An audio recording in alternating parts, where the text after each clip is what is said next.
All right, so welcome back to Gary's Economics. Today we are going to explain why Jeff Bezos wants to cut your taxes. Interesting one this week. We're going to go over to the US, our surprisingly tall little brother, which is a country I've not looked at too much recently.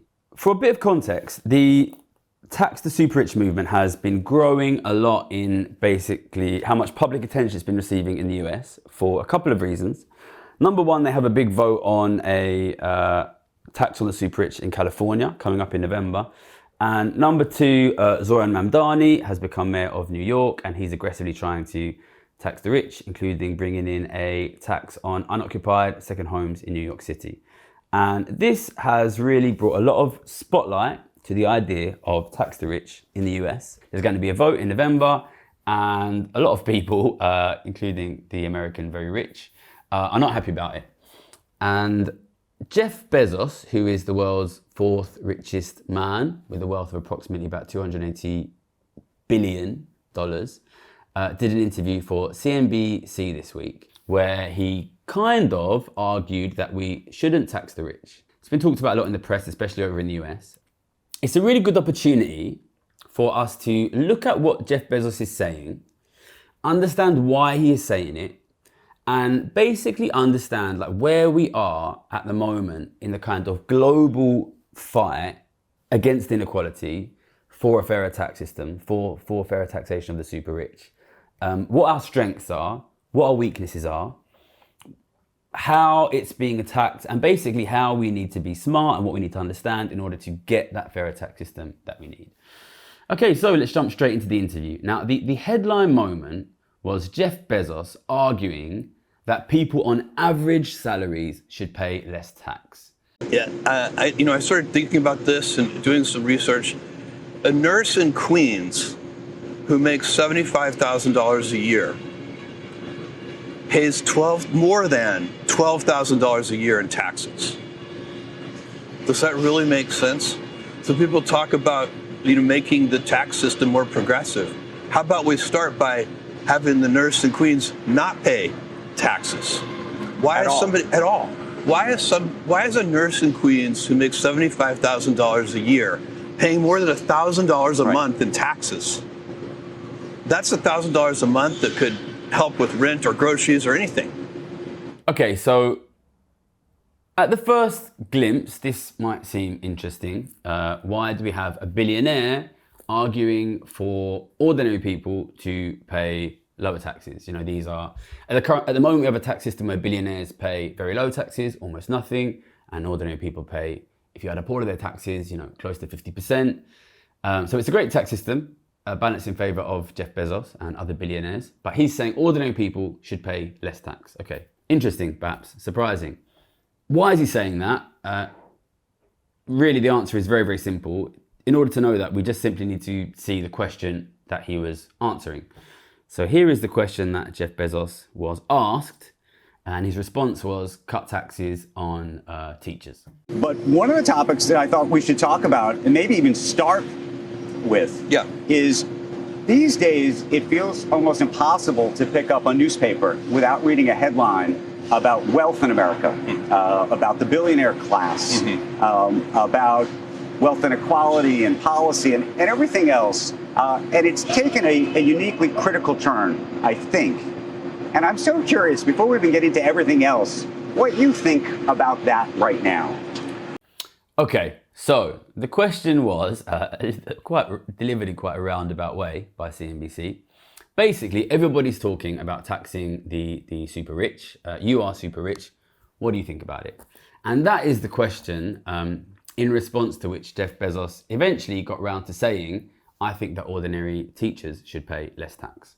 Now, if we first analyze this from an economic perspective, at a surface level, this is like quite a strange argument, right? Because just at its most basic, so Jeff Bezos has very intentionally picked a salary level, $75,000 a year, which is quite close to the American average. You, the average man or woman paying less taxes, is just quite obviously not a substitute for billionaires paying more taxes, right? Like if we're in a situation where government needs more tax money. And Jeff Bezos says, how about instead of that, we charge ordinary workers less tax money? That doesn't solve the problem of tax money, right? This is a bit like you and I go to a restaurant and you know that I'm like loaded because you've been reading the Daily Mail, and you are like struggling for money, and you say at the end of the meal, hey, listen, how about maybe, you cover this one? And I say, listen, forget about that. I've got a better idea. I'm not going to pay for it, but how about you don't pay for it? Like this is it doesn't really especially in the UK context where government finances are quite stretched, but increasingly US finances are quite stretched as well. The US has a large deficit and a large and rapidly growing debt, and borrowing costs in the US are rising like they are here. It's a strange argument, right? It's a strange argument to say, okay, well, tax money is needed, so instead of me paying more, how about you pay less? And it would be easy, and before I made this video, I watched there's been a lot of US media about this, and a lot of people kind of like shitting on Jeff Bezos a little bit, but I think it would be easy to dismiss this as like, well, this is like a dumb argument, especially if you're viewing it from the UK perspective, because we had, just a few years ago, we had a Prime Minister, Liz Truss, who basically came in like with this tax strategy of what we're going to do is we're going to cut tax on billionaires and we're going to use that to cut tax on working people. And what happened is like basically immediately it caused like an enormous economic crisis. This is not a fully fleshed out economic argument, but I think it's a bit rash to immediately disregard it, because I think to a degree it is an intelligent argument from a kind of like a rhetorical, like a persuasive perspective, for like a very simple reason, right? So Jeff Bezos, when he made this argument, he used a lot of numbers, and numbers catch people's attention, especially when they are amounts of money. And Jeff Bezos, he hits this number, $75,000, a teacher in Queens, earning $75,000, which is a little bit above the American average, which means $75,000 will be quite close to the salary of a lot of Americans who watch this video. And as soon as they hear that, they'll be like, oh, that's somebody similar to me, similar financial situation to me. And then he says, we didn't show this in the clip, but he says, they're paying $12,000 a year taxes. That's like $1,000 a month in taxes. And they could use that money to pay their bills or to pay their rent, or, to take care of their family.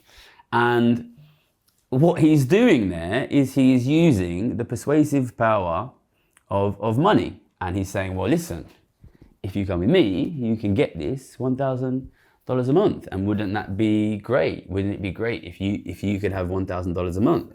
And he's contrasting that to what seems to many people to be a kind of abstract concept, and he's trying to make it seem like you have this like dichotomy, like you have this choice. You have two things you can choose from. You can either choose more taxes for me, Jeff Bezos, and he says specifically in this interview, that doesn't solve anything, that's not gonna help you. Or what we could have is less tax for you, $1,000 every single month in your pocket. And obviously, as I've said, like you don't need to dig far into it before you realize like this is not just not taxing anyone is not really at all a feasible economic strategy.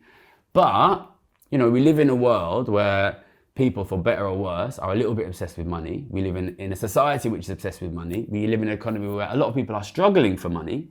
And if this guy turns around and says, look, these guys are trying to tax me, but we have an alternative, which is to give every single one of you $1,000 a month, it's going to be like potentially quite persuasive, right?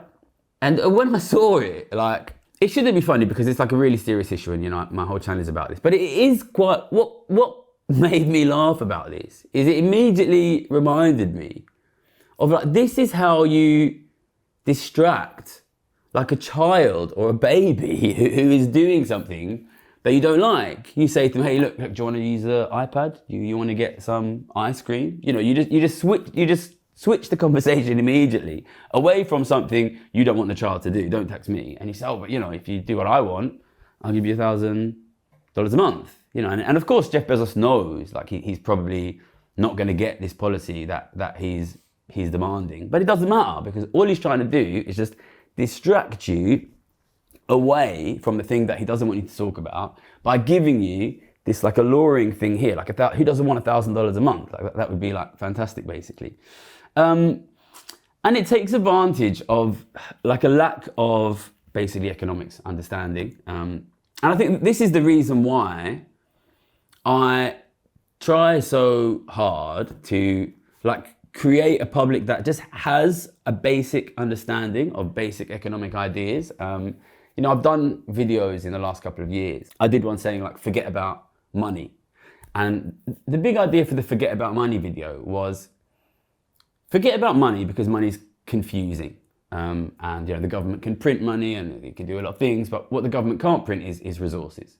And at any given amount of time, there's a certain amount of resources. There's a certain amount of housing, a certain amount of energy, a certain amount of raw materials, a certain amount of transport, a certain number of cars, and these will be distributed in a certain way.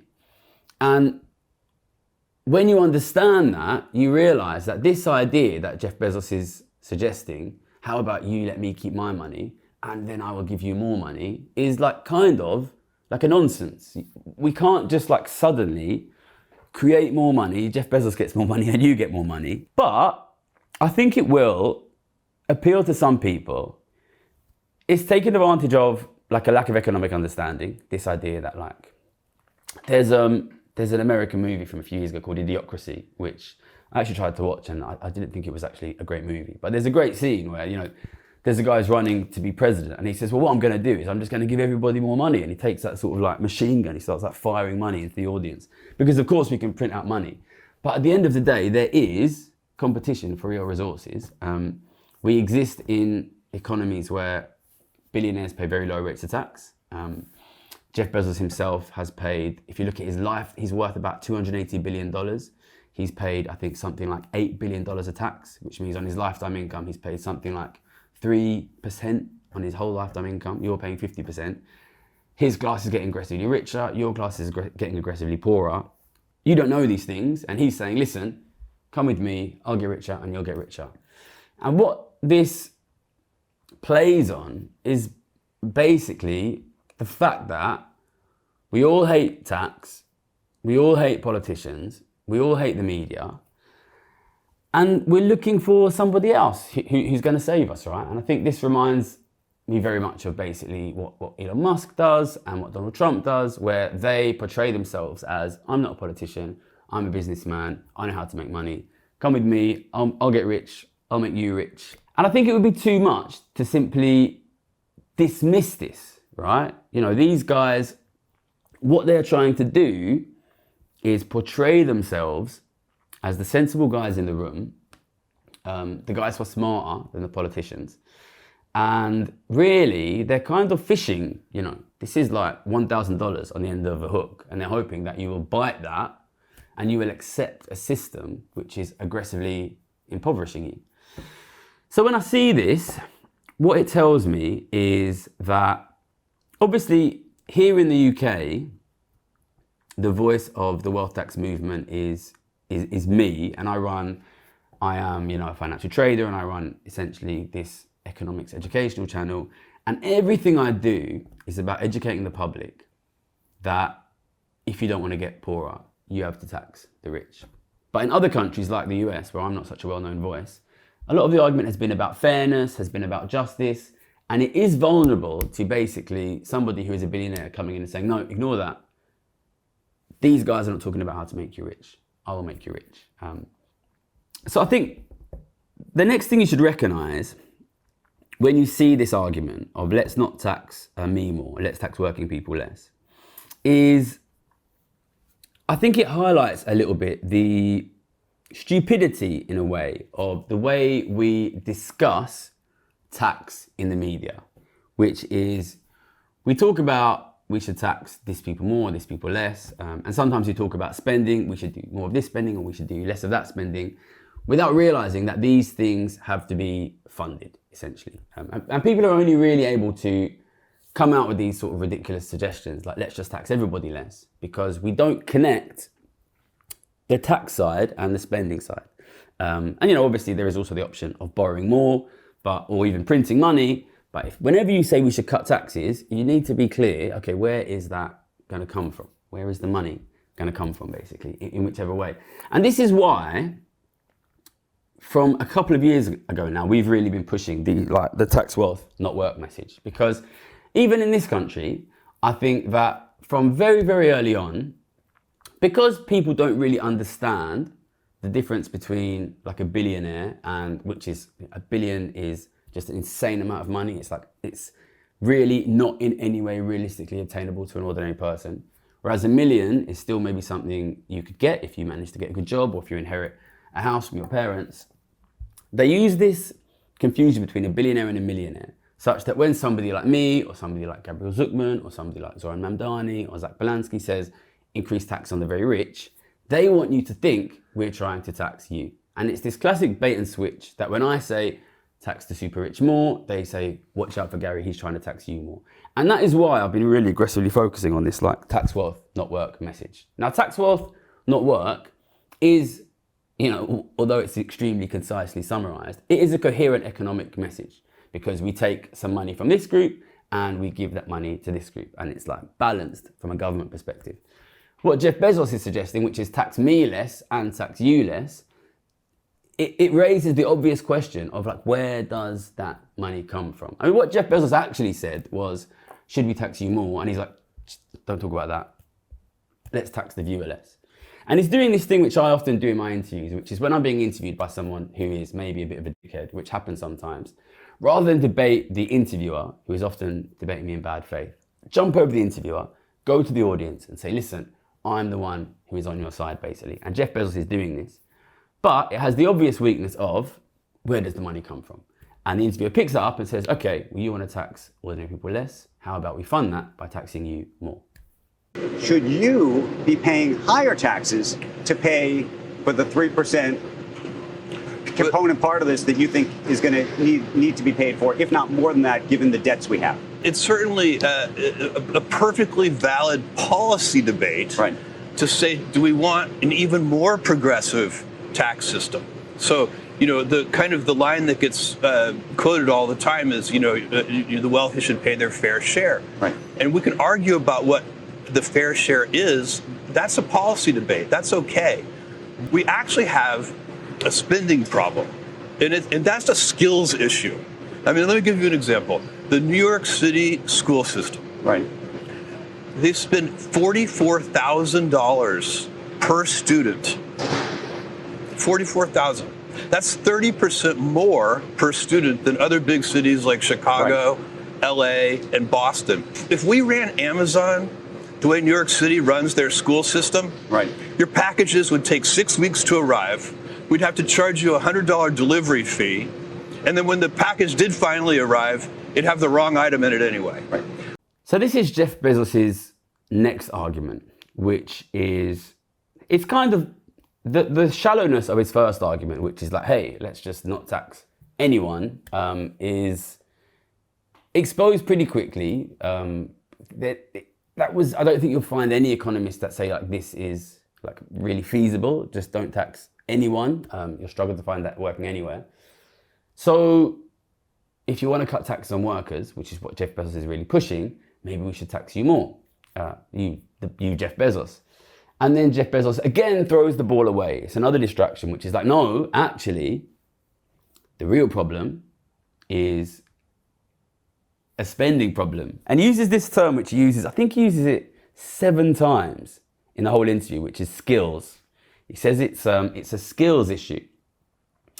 And now he's moved the argument on to something which is, at least in theory, more economically feasible. So his first argument is, okay, should we tax you more? And he's like, how about we tax working people less? And that's nice. It's bait for working people because working people want to pay less tax. But like, it really is not economically complete because we can't just start taxing everybody less unless we want to do austerity. And in countries like the UK where we've seen austerity, that's been incredibly painful. So then he says, okay, we can tax working people less without taxing you more by cutting government spending. And he kind of floats this idea that government spending at the moment is wasteful, it's inefficient. I'm really interested in his repeated use of this term skills issue, which I'll get into a little bit more later. And once again, what you have is an argument which, on the surface, is appealing. And the reason that it's appealing is because everyone hates government. It's becoming more and more widely accepted in public opinion that politicians are dickheads and governments are wasteful. So of course, we want to reduce government waste and we want to increase government inefficiency and we want to improve government skills. So great argument, Jeff Bezos. Who's going to disagree with you? And I think this in itself is the weakness of the argument. If you suggest that the way to fix something is to do something which absolutely everybody in the country wants to do, then you're probably not offering anything particularly of value, right? I think, the population of the UK is 66 million. You'd struggle to find, 50 people who don't think we should reduce government waste and who don't think we should increase government efficiency and who don't think we should increase government skills. Yeah, and it's the same in the US. Every single politician ever has come in saying, we're going to fix this problem by decreasing government waste and improving government efficiency. So if that was a thing that you could quite simply just do, given that absolutely everybody in the whole world wants to do it, we would have already done it by now, right? And it's meaningless, but it's popular. So once again, what you see here is Jeff Bezos using, weaponizing, I guess, in a way, a lack of broad economic understanding in the public. So in the first case, he offers something which is not really possible, which is how about nobody pays tax? And then everybody will be rich, which is great because everybody hates tax. And then he says, well, how about we just make the government efficient because the government is rubbish. And I'm Jeff Bezos and I will give my skills to the government. And this is popular because government is really, really hated. And what he's trying to do here is basically set up an alternative boogeyman to himself and the billionaires, which is government is shit, tax is shit. And this is in many ways a good persuasive argument because the bogeyman you are creating is somebody who is already hated. Everybody hates government and everybody hates taxes. And it's quite funny because another thing which Jeff Bezos says early in the interview is politicians they're using this age-old technique of picking a villain and pointing fingers, but the problem is that doesn't solve anything. So Jeff Bezos is asked early on in the interview, should rich people pay tax? And he basically says, these guys are pointing the fingers at me and the billionaires and it's saying it's my fault, but look, pointing fingers doesn't solve anything. Basically what you need to do is replace the government because the government are rubbish and you should get rid of taxes because taxes are rubbish.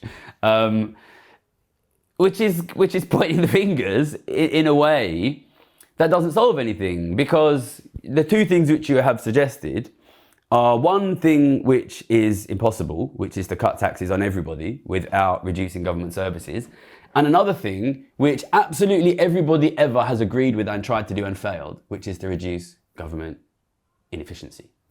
If I step back and I look at what has happened on the whatever you want to call it, a tax the rich movement or the anti-inequality movement or the wealth tax movement in the last 2 years, 5 years, 10 years.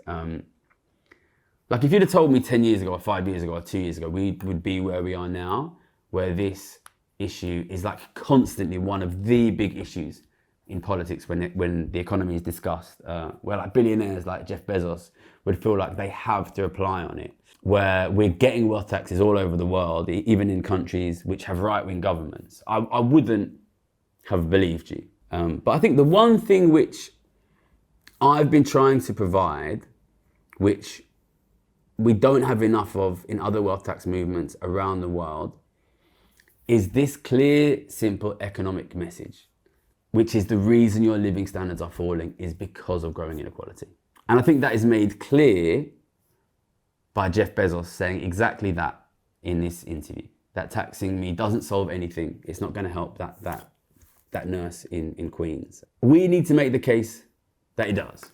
We need to make the case that it will. And really, like, the whole story of the history of this channel is me sort of every week trying to make that case in a different way. I think if you want like one simple video that you need to watch on this channel to understand like why growing inequality is what is hitting living standards, I would recommend watching the video from last year called The Squeeze Out, which basically explains that, you know, once you stop taxing rich people at high rates, which we did in the 80s, they start to generate an enormous amount of income. They start to buy up the assets. They get richer. Asset prices go up more and more. Ordinary people can't afford to buy assets anymore. And eventually you see wealth, ownership, the ability to own, squeezed out of the working class and squeezed out of governments. And then obviously people have nothing left and they start to see their living standards fall. I think that is the best video we've made that explains the economic case. I mean, and Jeff Bezos himself is an excellent example, right? So Jeff Bezos is, if Google can be trusted, worth about $280 million. Sorry, yeah, thanks. Jeff Bezos, I made the mistake myself there. Jeff Bezos is worth $280 billion, which means that if he makes 5% a year, which he'll almost certainly make significantly more than that, he's going to make $14 billion a year, which is something like $1 billion every 4 weeks. So he's making, you know, $250 million a week. So he's making like $30 or $40 million a day. Really, if you want to understand why having untaxed billionaires hurts your living standards, you don't really need to understand anything more than that. Once you have a class of people making $30 or $40 million a day, imagine you're making $40 million a day. How much would you spend? You know, I couldn't even imagine spending like $100,000 a day. Okay, so let's assume you spend $100,000 a day. You know, and then you've still got another, you know, $28 million still, you know, to spend. You have no choice but to slowly buy all of the assets in the entire world. You know, that is what is going to happen, and that is exactly what is happening. And then what that means is other groups of society will lose their ownership of assets, and we will eventually end up in the kind of extremely unequal world that we have been in. So this is the point that I want you to understand as much as you can. The growing wealth of the billionaire class is the reason that you are getting poorer.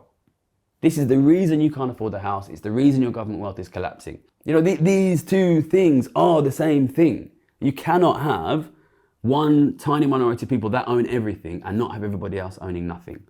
So I think this, you know, a lot of people have been shitting on Bezos this week, and I think his intervention was ultimately kind of dumb, and I think it will be self-defeating.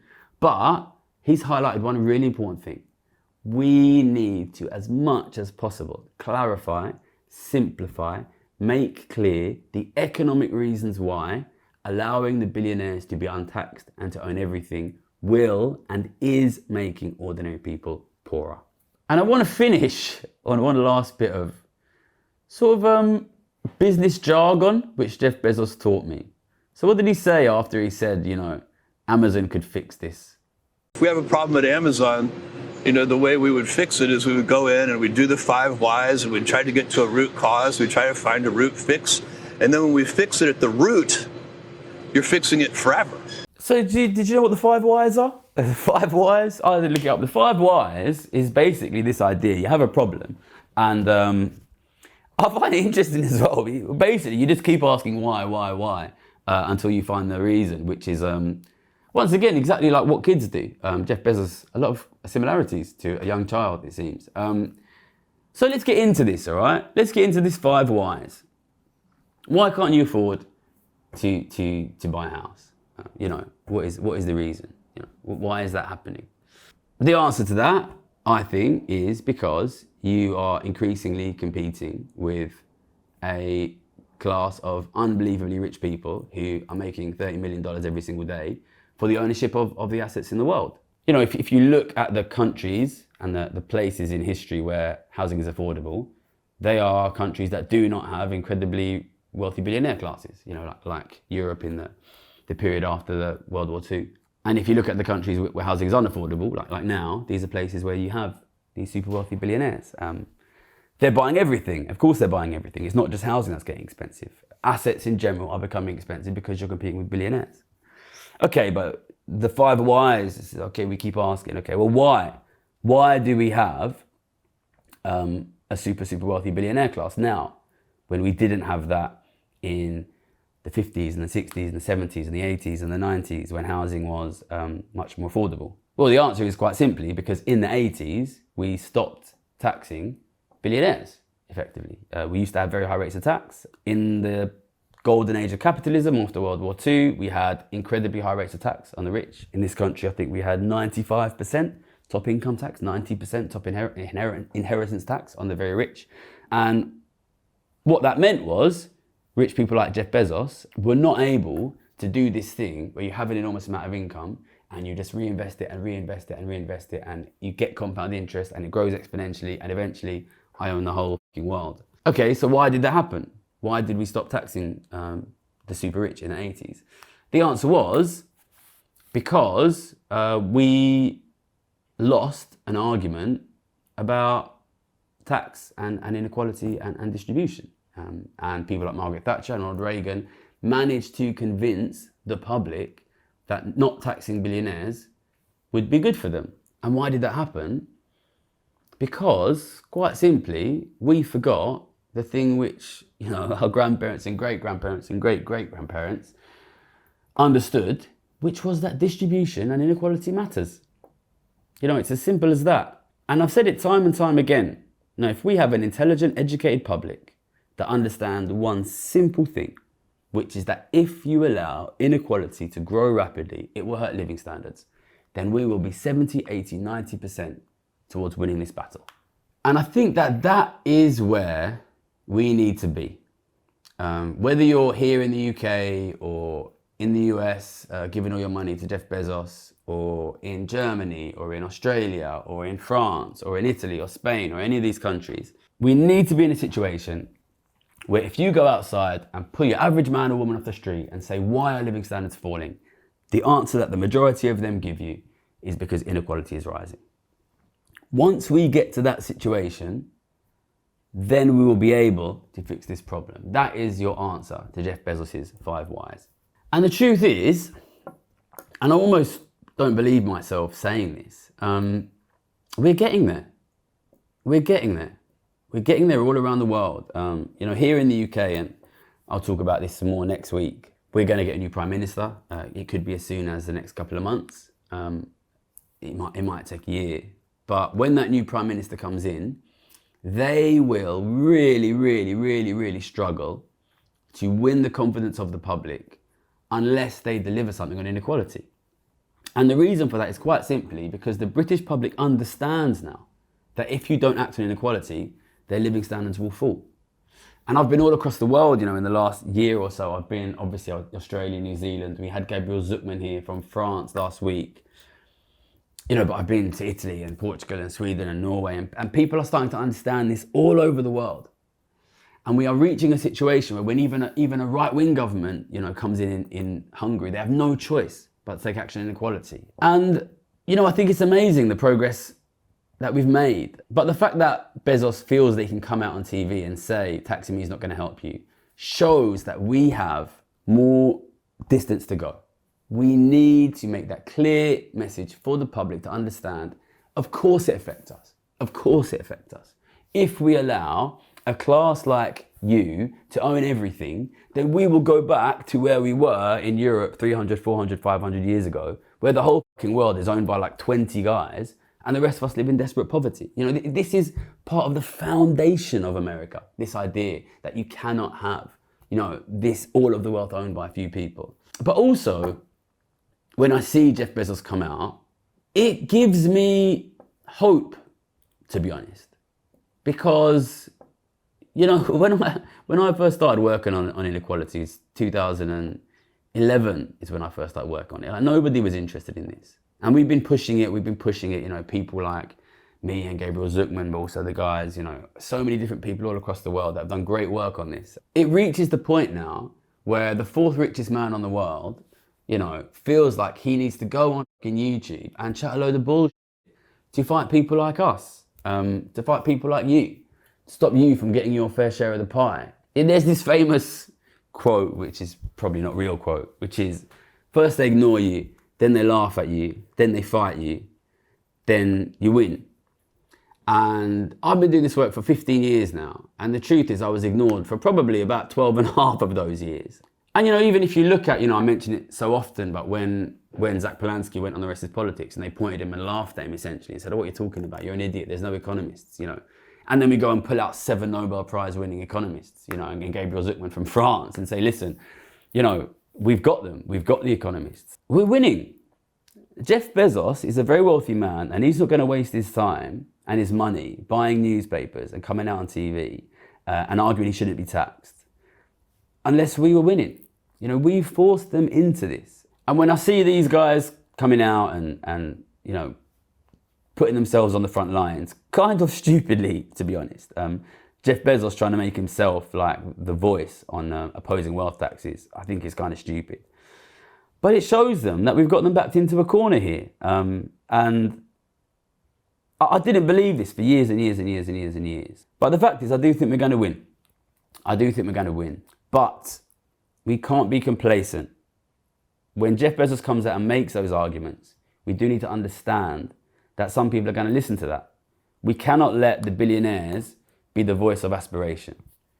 Listen, if you look at countries where people have been able to go from poverty to being rich, these were not countries which had aggressively growing inequality. If you allow your country to be a country where the poor get poorer every year and the rich get richer every year, that will not be a world where ordinary people like you can get into being financially secure. We need to move away from an economic system where wealth is being drained away from the many and accumulated by the super rich, and towards an economic system where wealth circulates around. But listen, the rich are getting richer. They'll buy themselves a lot of newspapers and a lot of media channels, and they'll put a lot of silly videos on the internet. What we need is an educated public that understands one simple message. If we allow inequality to get worse and worse and worse, then you and your kids and your grandkids will be living in poverty. So in answer to Jeff Bezos, it will make a difference. If we tax the super rich, it will make a difference. That is the only way that we can get wealth back in the hands of working people. And that is the only way that you and your kids can be rich. Tax wealth not worked. Thank you very much.